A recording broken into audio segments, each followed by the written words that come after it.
Hey, this is Christian Buckley, I'm Noah Sparks. I'm Steve Wynn. And I'm Angus Florence.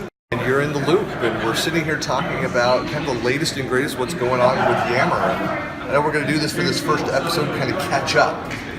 So let's catch up. Yeah. Why don't you talk about some of the things that we've been doing? So probably since Ignite was the last kind of big moment that we had for Yammer. We announced a few stuff coming in the next 6 months. So since then, we've shipped things like group insights and scene counts in Yammer, which have been hugely popular.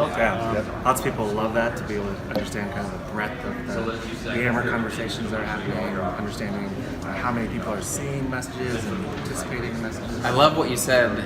Was it yesterday? Ambient. There's ambient awareness of what's happening there right now. I like that phrase, ambient awareness of that. But, you know, it's interesting. Like since the beginning, with the in the Microsoft story, the acquisition of Yammer, it's always been the importance of having the analytics, having the data that's out of that. And of course, there's a lot of third-party solutions, and there's the API is expanded with a lot of those requests and things out there. And is there anything more that's coming from that space specifically that you can talk about, or? That's not catching up.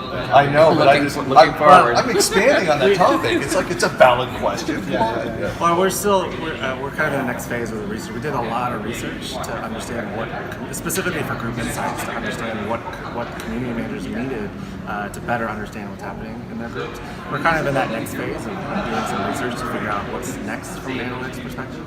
You mentioned some of our third-party analytics partners. We'll continue to rely on those partners that are doing just amazing work for us and providing really deep insights for Yammer networks. So for the time being, they'll continue to provide a great service. I actually so we're at the SharePoint conference, obviously. Yeah, that's a little detail of that we're at here in the Las Vegas at the SharePoint conference North America. Yeah, I had a great conversation with a community manager yesterday at the booth. And, she was saying that she loved the analytics and the in-depth stuff, and it's like justified your exact scene counts, like regardless of likes or comments, just the fact that there's eyeballs helps. And she was talking about, the next level down, can we do topics? Can we have group level and network level? Like what about topic level analytics? So what people can do that? So stuff like that I think we'll look at. That would be actually very cool. Do you have any stories about people using the Office content pack, the adoption content pack for Yammer? Or is that kind of superseded? I haven't heard anything specific about people using the adoption content pack for. It's not even called the adoption content pack. Yeah, what is the name now? Whatever. But I've heard people use it. That's how I know that important people it is. use it to understand broadly what's happening across Office 365 and how people are using it, but not anything specific. I was really skeptical. I know what you think about the scene counts. Yeah. So I thought I was always a bit hesitant. Like when you post something and you can see that people have seen it, but they aren't liking or commenting on it, does that stop you from posting again? But for me, it's like, well, if you're not going to participate. Well, there's we've actually seen the opposite of that effect, where it's actually people are posting more and more and more, which is great. Well, so there is data. In fact, I used to write about this talk a few years ago. So I know going digging way back, but so AOL did a study. AOL, and this is like 3-4 years ago. And AOL, for those who don't know, it's not just they do other things. They went and bought all of these like TechCrunch, HuffPost, kind of all this stuff, and kind of transformed themselves into this media company. And they just got bought by Comcast or something. I don't know what it is, but they went and did this study on that topic, saying, that the I don't remember what the percentage was, but they said it was a large majority of people will not participate, engage, unless someone's already in there. And I always kind of attribute that like people that are afraid of the water, because even a swimming pool, like they won't go in unless someone's already in.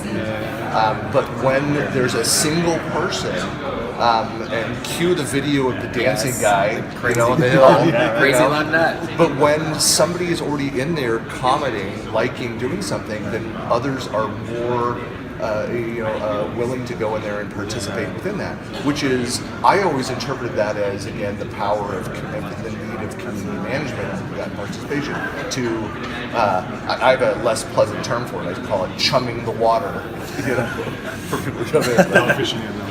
Well, I use a kind of a party analogy, because a lot of people talk about, well, how do I make sure my group is successful? How do I get people engaged in my group? And I use the party analogy to say, well, when you walk into a party, if things are nicely laid out, if there's people talking. You feel like you can participate and you're invited to be a part of it. Versus if you come to a group and there's conversation, there's dead thread, there's not resources Dead to people in the corner. Yeah, then you're probably not going to want to participate. That So is you gotta, So what else was catching up again? So Yeah, so that's analytics stuff. Probably the biggest one we've had, or most positive feedback, which I think again surprised me, was moving posts between groups, which our community managers have been asking for years, and again, super happy with that one. Because that's an important part of community management is redirecting people when conversation happens in the wrong place. I mean, that's something that we experience, whether it's in SharePoint or now Teams or definitely over in Yammer, where you want to redirect people in there, and so that it's a really useful. It's actually an amazing story. In our Microsoft network, we have a group called Curmudgeonville, which is like, you can imagine what it's about. And they've been using Yammer for years and complaining. And anyway, they've formed this really tight-knit community. And Complainers? Yeah. Of complainers, Oh, basically, wow. yeah. All right. But complainers that have impact Yeah. in business, and they help each other. But they've sort of created this committee this movement called Keep All Company Clean. Because you can imagine nice. in the Microsoft network, there's just tons of stuff getting posted all the time. So they self-organize and amongst themselves, move posts You're out of kidding all me. companies. What? If you go through the Microsoft network now, They all care enough companies- to do that? Yeah, it's amazing. That's quite a good one. Virgin Trains had the hilarious all company cleanup type video. Yes, that was hilarious. And then mobile is the other one we've done a lot of work on recently. So at things like the group info tab, but being able to kind of get parity with the features of web. So post announcements, praise, polls, all from mobile now. So really making that experience. The group resources stuff, So we'll be having some stuff for that soon too. Yeah, they're probably the big ones, I think, for now. Obviously we're at SharePoint. The SharePoint Web Park came last month too. So I shared pictures of that in my session as well. So yeah, cool. So that's probably the big ones for now. And there's lots of good stuff coming. Yeah, so going forward, we're focused on a couple kind of primary buckets or scenarios, so to speak. We know that a lot of our customers are really trying to engage their executives and engage executives with their employees. So a big focus for us is really around the scenario of leadership connection and executive engagement. A few months ago, we did an employee engagement summit. We had several of our customers, KFC, Sanofi, Accenture. If you haven't seen that, maybe we can link to it. It's a great example of how our customers are using Yammer as a community and using Yammer as a way to help drive culture change, but also, again, connect executives with their employees and provide real employee engagement. So that's a big focus area for us. We also want to really focus even more so than we have in the past around making Yammer be the social layer across Office 365. Strong partnerships with the SharePoint team. So like Angus mentioned, we recently delivered the Yammer web part. We know we can do a lot more with the web part than what it is today. That's kind of the initial iteration that we have for it. So we have some other future plans for how we want to make Yammer a stronger part of places like communication sites. We believe that between SharePoint and Yammer, we have a strong viewpoint on how Yammer and SharePoint can be really a good solution for community across an organization. So the burning question on everyone's mind here at SPC 18 is, what does Yammer look like in SharePoint Spaces? So we're standing right outside the SharePoint Spaces demo area, and for those, why don't you explain a little bit about SharePoint Spaces? The way I would explain it is it's an initial stab at authoring an immersive experience around content creation and collaboration.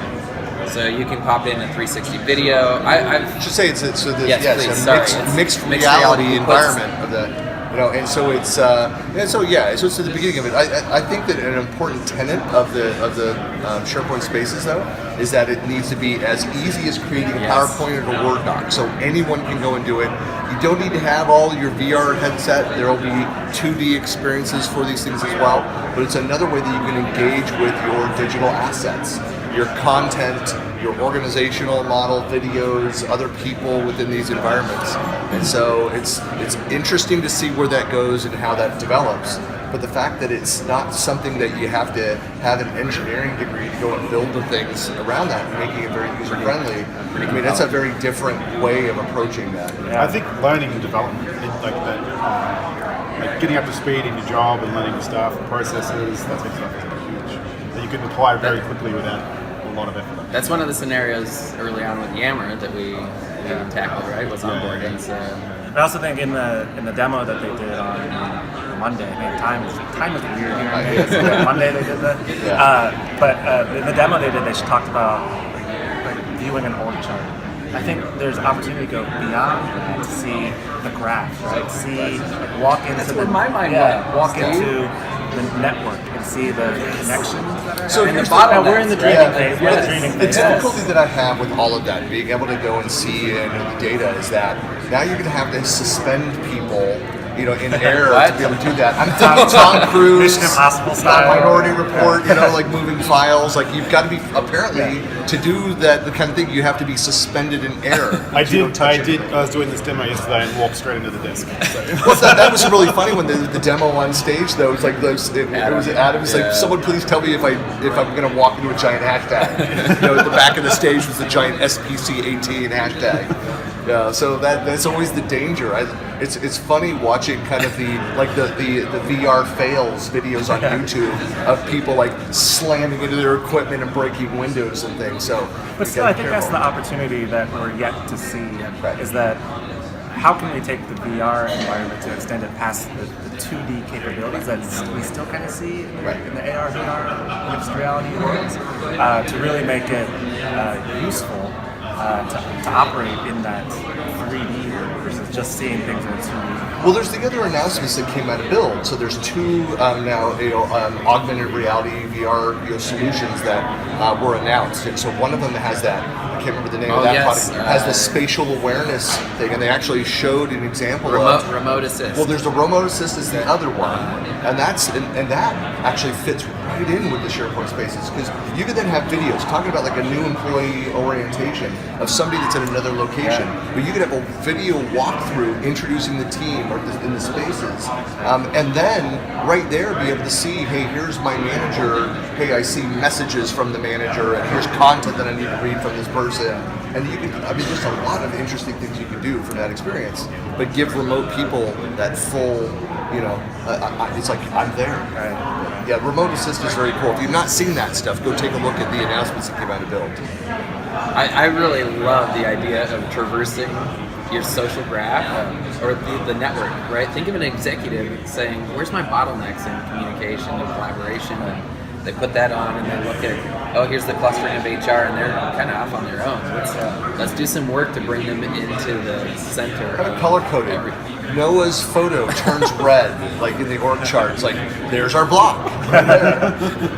Thanks, Christian. Yeah. I can always count on you. Oh, yeah. What about some customers? Tell us about customer case studies that have come out recently. Yeah, so in the session this past week, I talked a little bit about TDS. We have a great case study on them. They were looking for a way to kind of modernize the way that their employees share their talents, share their knowledge, and just be more engaged. And one of my favorite stories about what they did, or what happened at TDS, is last Veterans Day. They had a Veterans Day event at their headquarters, and they invited 5 of their TDS employees who were veterans. They had a panel discussion. They streamed it live for the TDS employees to participate. They had people participating on Yammer. They obviously people participating in person. But what happened was TDS employees started posting in their Yammer network their thanks and their gratitude for the service of their fellow TDS employees. And executives, even one executive even posted, I'm sorry that it took me so long to express my gratitude to you, but thank you so much for the service that you provided to our country, and thank you for being a part of the TDS family.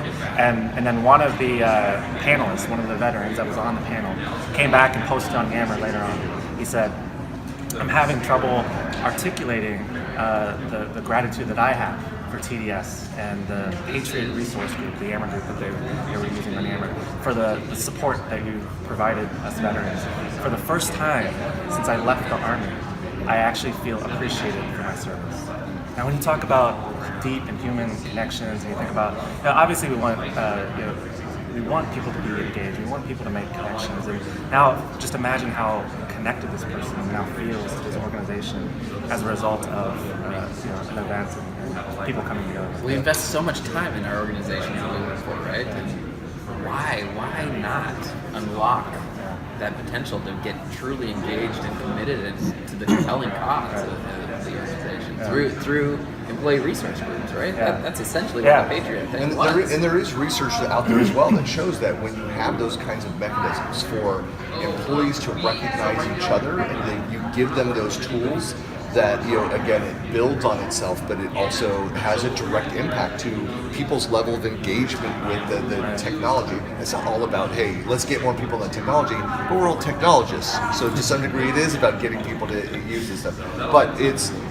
But there's data that shows when you have these programs that it helps in other areas. It opens up connections, it builds bridges, whatever analogy you want for that, for between teams and people that are otherwise just, they're not communicating, they're not collaborating.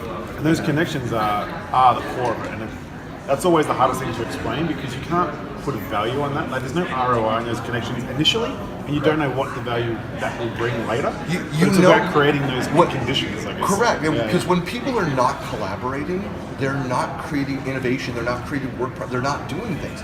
You just, I think this is one of those gut things. It is difficult sometimes to measure, but when you have more people in there connected, then the what's created is exponentially of higher quality, of more well thought out, more well rounded, like all those kinds of things. And so the innovation improves. The quantity and quality of innovation improves when more people collaborate. Yeah. And it's one of those things that it does take some time to build those connections. It's pretty rare that it just big bang happens in one day. And I've been using this kind of personal trainer approach or analogy. It's like, if you go to the gym for 9 hours expecting to get in shape, you're probably not going to get in shape. But if you go to the gym 20 minutes a day for a long period of time, you're probably going to get in shape. You don't know when you're going to get in shape, but you know that consistently taking steps towards getting better, in this case, consistently taking steps to helping your employees connect better, it's going to happen. And it's not impossible to measure, right? It's not. No, we just had the State of Community Management 2018 report released by the Community Roundtable. They have phenomenal resources to measure what you're getting out of connections and community in your organization. No, it's important to attempt, and I kind of put it under the flag of, it depends on the things that you're doing and how you're using those things, but you need to go in there and attempt to measure those things. And I always say, when you're improving qualitative measures, it's really difficult sometimes to assign quantitative measurements around that dollar value on those things. But there are ways of doing that. Like, if you are decreasing the amount of time that something takes because of better collaboration, there's the time saved multiplied by the number of people, the person hours times an average annual salary. There's a dollar value to the benefit there. If you're able to, if over the course of a year, instead of releasing 10 product every year, you're doing 12, there's a dollar value on more rapid innovation. And that goes back to the analytics discussion from the very beginning. I was talking to somebody at the booth, and she was also probing us on what we're going to do with analytics, and I started asking back to her, how are you using analytics? And she had these really rich stories of her CEO communicating with employees, and employees asking questions and answering each other's questions, solving problems. I said, have you dug into some of those to figure out how much time have you saved by being able to solve this problem? How much money have you saved by being able to do the process in a new way?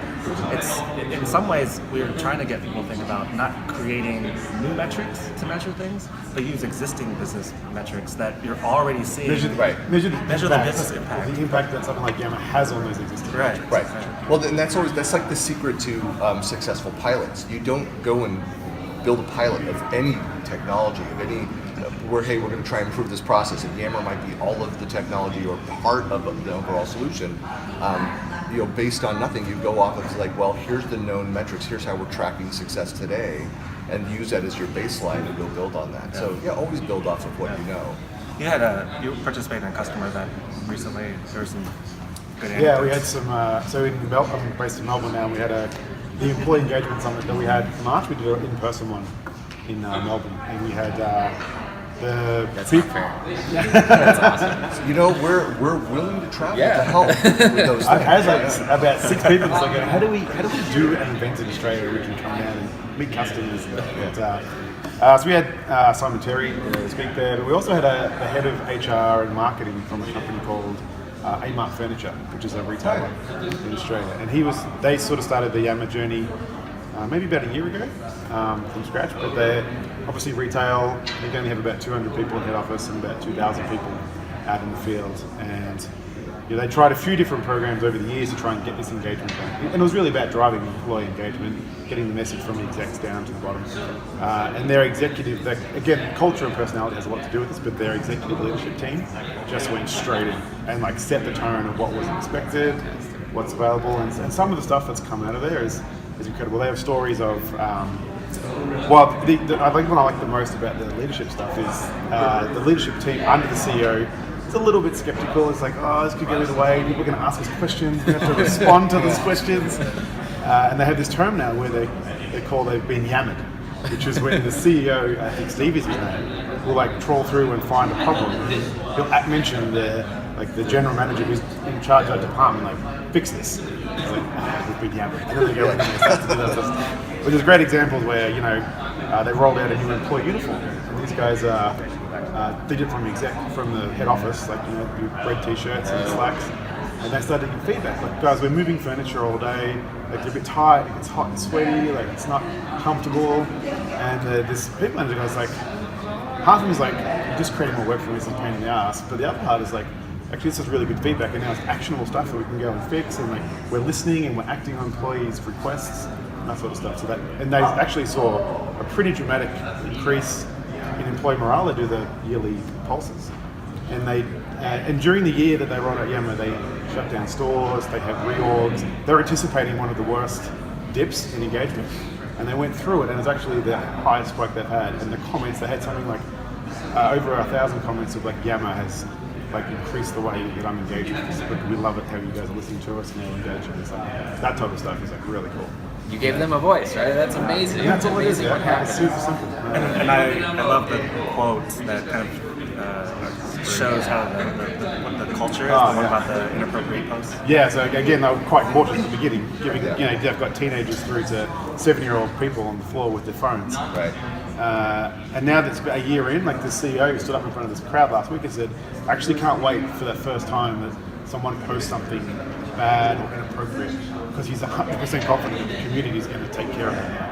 They've built that trust, Right. and they know that will happen. There was a lot of skepticism with that messaging that you have to let a community self-manage to some point. You put guide rails in place, like here's what this is, but don't go in there and dictate like this is how you use it, this is how you do it. You like and be really restrictive and controlling.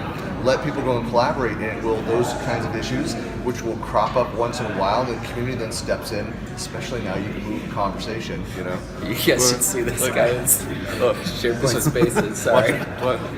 It's He's always gonna- entertaining. There should just be like audience seating for might people bump to into watch the people camera on here. VR, but yeah. Sorry.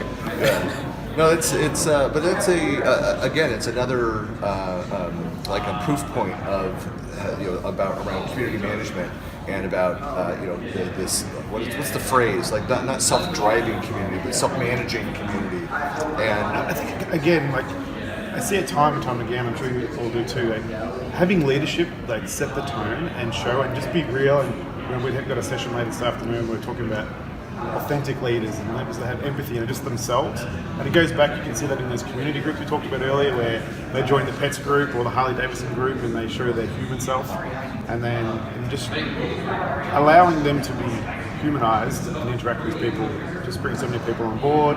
They understand what they're doing, like they're open with the mission, that type of stuff. it's a cultural decision that the executive team needs to make, and then they have to be consistent with it as well. Otherwise, people won't believe it. Yeah. And you can't just drop in once in a while and as a CEO and make a comment on something. If you really want to make that impact, then you've got to buy into that and be in there consistently over time. Think about that signal that the leadership is sending when they yammer someone, right? Like, that's in the open. Everyone knows that they've been assigned that, right? It's transparent. I and love it the changes example. Remember things. the Nationwide insurance Yeah. example? That was exactly the experience where they said like this frontline support person had posted something. It was like went 4 or 5 days. No one had responded. Thousands of people in the organization, and the CEO went in and wrote like, "Well, I think we should do like look at something like this. What do you think?" And suddenly hundreds of responses around that. And that was a kind of a turning point where people saw then the potential there, but also speaks to the need to have that leadership, that top-down support. Yeah. Well, the other thing that AMI did, I think, is unique is, again, they give the people a voice, and you get yammered and say you have to deal with this. And a story he tells is they feel like they have to do everything that they get asked now because it's in the open. And he said the most powerful moment was when he actually said no, like, and explained why. Yeah. But and again, that transparency of explaining, like, we hear you, we understand the problem. Like right now, that's just not what we can do, and other priorities. And again, that transparency, like, thanks for being honest, and move on. Like, When you powerful. explain to people, like, I think most people kind of push back against the fact that it's this black box. We don't know what's happening. And I always use it, this is not a Yammer story, but it's just an example. Like, I had a pool put in years ago. And the builder was just like, you're going to love me on day one, you're going to hate me for a long time, and then love me again. And because the day one they showed up and they dug a big hole, and we're like, yes! And then they didn't show up for like a month and didn't return phone calls. We're like, what's going on? You ripped up our backyard. And then, because there's permits and other things. And at the end of the process, and it was a beautiful pool, and I'm just like, no, still don't like you. I can't refer you. He said, all you had to do was answer my phone once in a while, tell me that you're waiting for permits. Like, having that transparency is a big deal.